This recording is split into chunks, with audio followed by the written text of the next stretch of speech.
there's always been this desire to put sheep back into the Catalinas. And the department has looked at prioritizing reintroduction efforts throughout the state.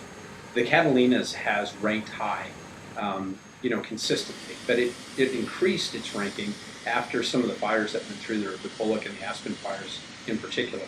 They were large fires and they affected a great portion of the Bighorn sheep habitat, and that helped to facilitate an improvement in that habitat. And we believe that that's going to allow us to have very good success with the reintroduction project. The Bighorn sheep that live at the Arizona Sonora Desert Museum were also captured from the wild. We have 3 desert bighorn sheep here at the museum, 2 of which are 8.5 years old. The big male ram that you see is 8.5.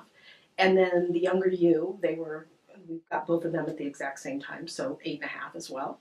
Then the older female ewe is about 12.5.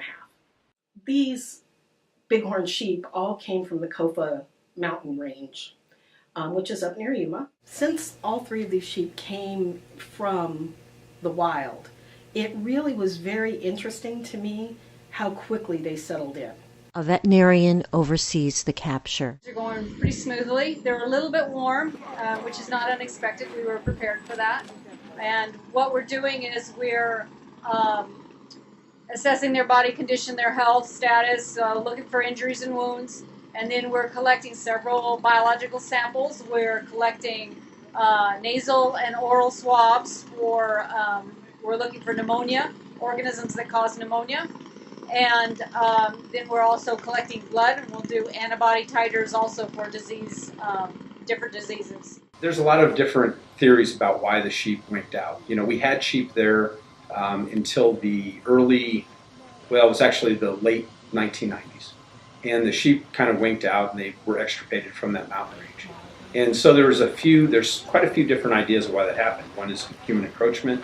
The other is depredation from mountain lions in particular. Disease may have been a factor. And some of that is affected by the habitat itself. So if the habitat is really overgrown with a lot of vegetation, the theory is that it impedes a sheep's ability to see predators, and then therefore they're more susceptible to predation. With the habitat change that we've seen, we believe that that's going to help us to not have as much predation in this particular population. That's what the hope is, at least. We're really trying not necessarily just to look at the sheep itself, but we're looking at the habitat as a whole. That whole ecosystem is what we're really trying to get figured out, and to see if we could have that improved to where it's going to sustain sheep and predators in a healthy balance. We want to have it so that it's a naturally functioning ecosystem. A committee was formed from various community organizations to help plan the reintroduction. So the advisory committee thought long and hard about what needs to be done to assure success of the project, and we crafted a protocol that the Game and Fish Department adopted along with other measures. It is only going to be implemented if there is a sheep mortality, and that mortality is deemed to be caused by mountain lion predation. And then there will be a pursuit of that lion initiated, and if the lion is caught and it's an adult that has been preying on sheep that caused that mortality, that lion will be administratively removed from the range. It'll be killed. However, there are caveats to that as well. If the lion is cornered and it's a mother with dependent kittens, then they will get a pass. We're not interested in orphaning mountain lion kittens. We're interested in giving the sheep population the best chance of becoming established. And mountain lion predator management is one unfortunate aspect that may come into play there. And I want to emphasize the may. Indeed, it is possible that this protocol does not need to be implemented, that the sheep figure out escape terrain, that the lions have a very healthy population of deer and other food on the mountain that they use. We're hopeful that there won't be serious concern with mountain lion predation. Also, I'd like to point out that the Game and Fish Department moved forward early in this process to limit sport harvest of mountain lions in the Bighorn sheep recovery area. And the idea here is that in the state of Arizona, it's legal to hunt mountain lions. And that has happened in the Catalinas. I believe the number is something like 20 lions were sport harvested from that game management unit last year.